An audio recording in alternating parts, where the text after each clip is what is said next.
I was born into a rich and important family in Tyrone, Ireland. I was the younger of 2 daughters, and we were the only children. My sister was 6 years older than me, so we didn't play much together. When I was young, and I was only 12 years old when she got married. I remember the day of her wedding well. Many people came, all of them laughing, singing, and happy. But I felt sad when my sister left with her new husband, Mr. Carew. She was always very nice to me, nicer than my mother. And so I cried when she went away to her new home in Dublin. My mother and father didn't love me. They wanted sons and were not very interested in me. About a year after my sister got married, a letter arrived from Mr. Carew. He said that my sister was ill and that she wanted to come home to Tyrone and stay with us, to be with her family. I was sad that she was ill, but also very happy about her visit. They're leaving Dublin on Sunday, my father told me, and they're arriving here on Tuesday evening. Tuesday came, and it was a very long day. Hour after hour came and went, and I listened all the time for my sister and her husband. Now the sky was dark, and soon it was midnight, but I couldn't sleep. I listened and waited. Suddenly, at about 1 o'clock in the morning, I heard a noise far away. I ran out of my bedroom and down to the living room. "They're here! They're here!" I called to my father, and we quickly opened the front door to see better. We waited there for a few minutes, and we heard the noise again, somebody crying far away in the night. But we saw nothing. There were no lights and no people there. We went outside, waiting to say hello and to help my sister with her bags. But nobody was there. Nobody came. I looked at my father, and he looked at me. We didn't understand. "I know I heard a noise," he said. "Yes," I answered. "I heard it too, Father, but where are they?" We went back into the house without another word.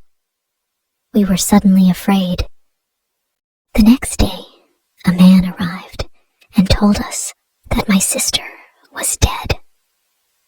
On Sunday, she felt very ill.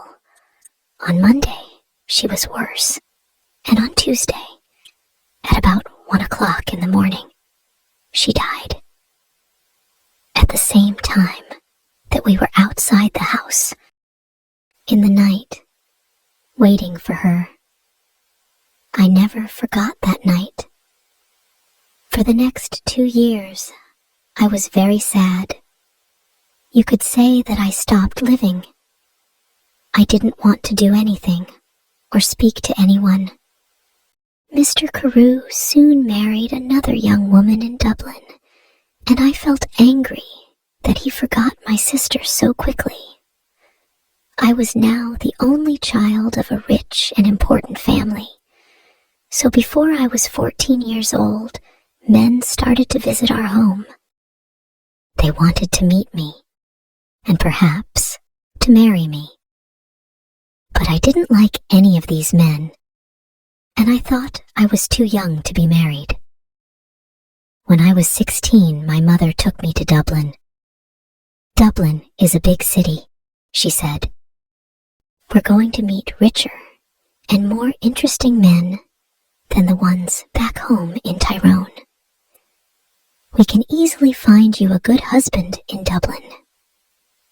In Dublin, I began to be happier. I met a lot of friendly people, and I went dancing every evening. A lot of young men came to speak to me and asked me to dance. I liked talking to them. I started to live and laugh again, and I didn't think about my dead sister all the time. But my mother was not so happy. She wanted me to find a husband quickly. One night before I went to bed, she came into my room and said, "Do you know Lord Glenfallen?"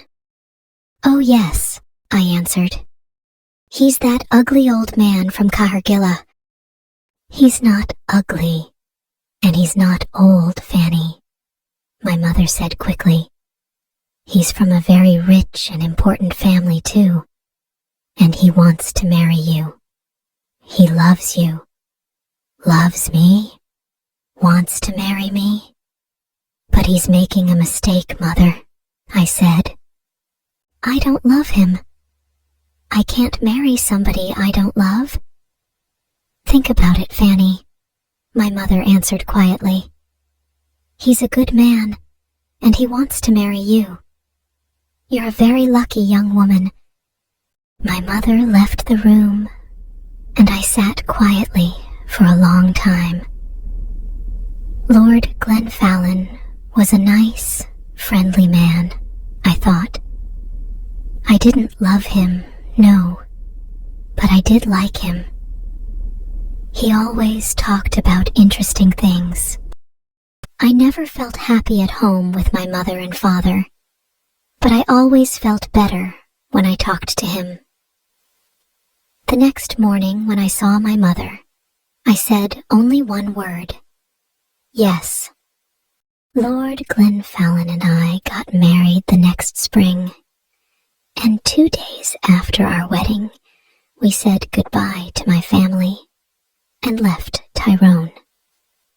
3 days later, we arrived in Cahergilla, and I saw my husband's beautiful house for the first time. It was near a river, and there were many trees and flowers in the garden. Birds sang in the trees, and the sky was blue. I stood next to him and looked at it all, and I felt very, very happy. "Come, my love," said my husband. "You must come in and meet Martha. She cooks and cleans and knows everything about the house." So we went into the house, and I met Martha, a friendly old woman with smiling blue eyes. She showed me round the house. Suddenly, I felt excited to be there. It was a very happy place. Women sang in the kitchen. Men built fires in the living rooms, and there were dogs and cats everywhere. "Come with me now, madam," said Martha, "and look at your bedroom. Then we can take up your bags, and you can wash before dinner." I followed her, and soon we arrived at a big brown door. "This is your room," she said, and she opened the door. I stood and looked, suddenly cold with fear. In front of me stood something big and black. I didn't know what it was. I thought it was an old coat, but without anybody inside it. I jumped back quickly, very afraid, and moved away from the door. "Is something wrong, madam?" Martha asked me. "Nothing. Perhaps it's nothing," I answered quickly. "But I thought I saw something in there. I thought I saw a big black coat there when you opened the door." Martha's face went white with fear. "What's wrong?" I asked her. "Now, you look frightened." "Something bad is going to happen," she said. "When someone sees the black coat in this house, we know that something bad is going to happen soon to the Glenfallen family.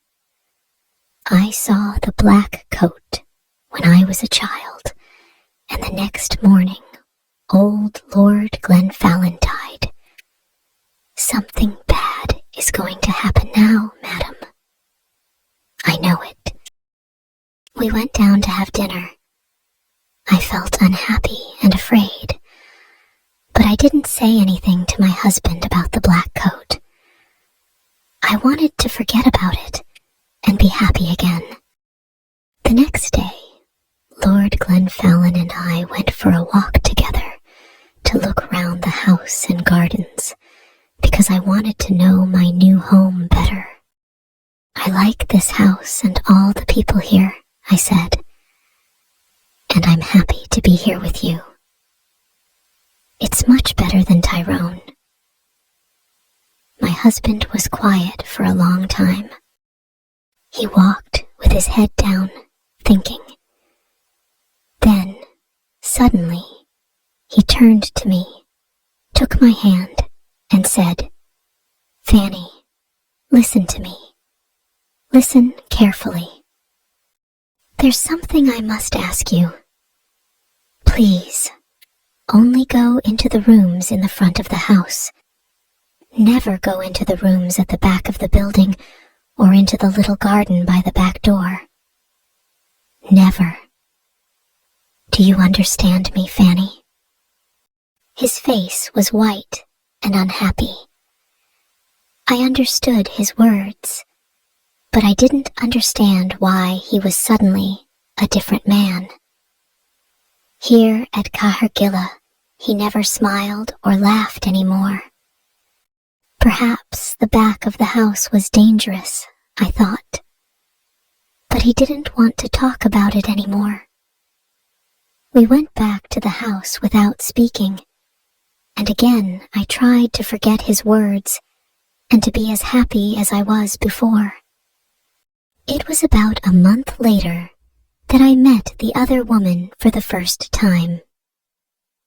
One day, I wanted to go for a walk in the gardens. It was a beautiful day, and I ran up to my room after lunch to get my hat and coat. But when I opened the door of my room, there was a woman sitting near the fire. She was about 40 years old, and she wore a black coat.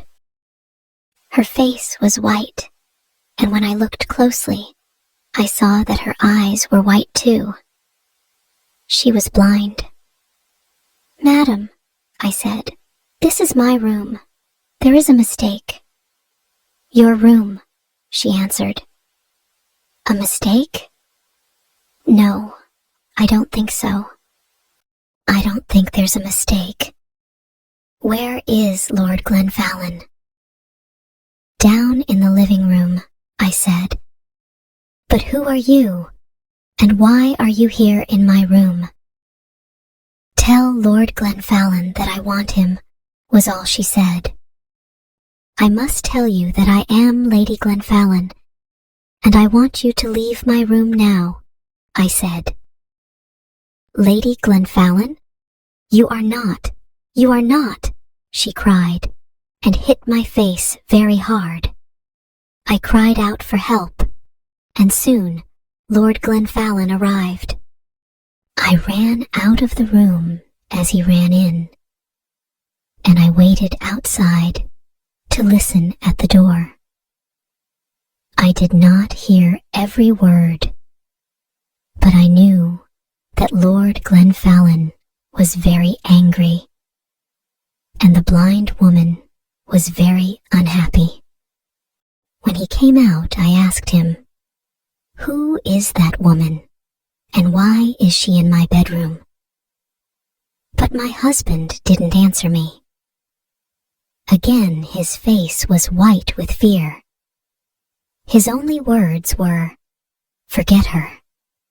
But I did not forget her, and every day it was more and more difficult to talk to my husband. He was always quiet now, always sad and afraid. He sat for hours, looking into the fire with his unhappy eyes. But I didn't know why, and he didn't want to tell me. One morning after breakfast, Lord Glenfallen suddenly said, "I have the answer."